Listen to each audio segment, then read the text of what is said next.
Naam, ndoto ni mawasiliano baina yako wewe ndugu yangu na Mungu wako.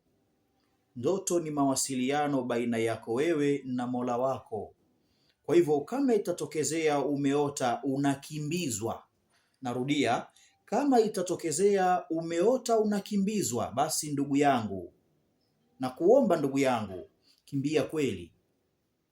Kimbia kweli, kwa sababu kama itatokezea umefeli katika ulimwengu wa ndoto, ikitokezea umefeli katika ulimwengu wa kiroho, basi ufahamu kwamba umefeli na umepoteza kabisa katika ulimwengu huu wa kimwili, ulimwengu ambao tunauona, ulimwengu wa macho, ulimwengu ambao tunaongea na tunasikilizana mimi na wewe. Kwa hiyo ndugu yangu, Allah, usizidharau ndoto, usipuuze ndoto.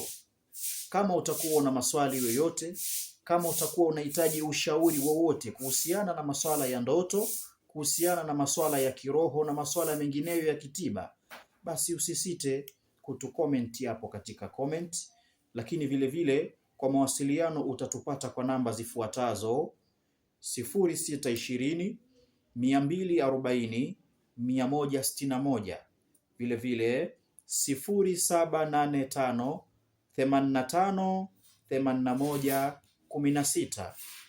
Tupo hapa ndugu yangu kukusaidia, tupo hapa kusaidiana. Mtume Muhammad sallallahu alaihi wasallam asema, inna Allaha fi auni al-abdi ma kana al-abdu fi auni al-akhihi, hakika ya Allah yeye yuko pamoja na mja wakati huyo mja yuko pamoja na kumsaidia ndugu yake. Kwa hiyo ndugu yangu, karibu tusaidiane.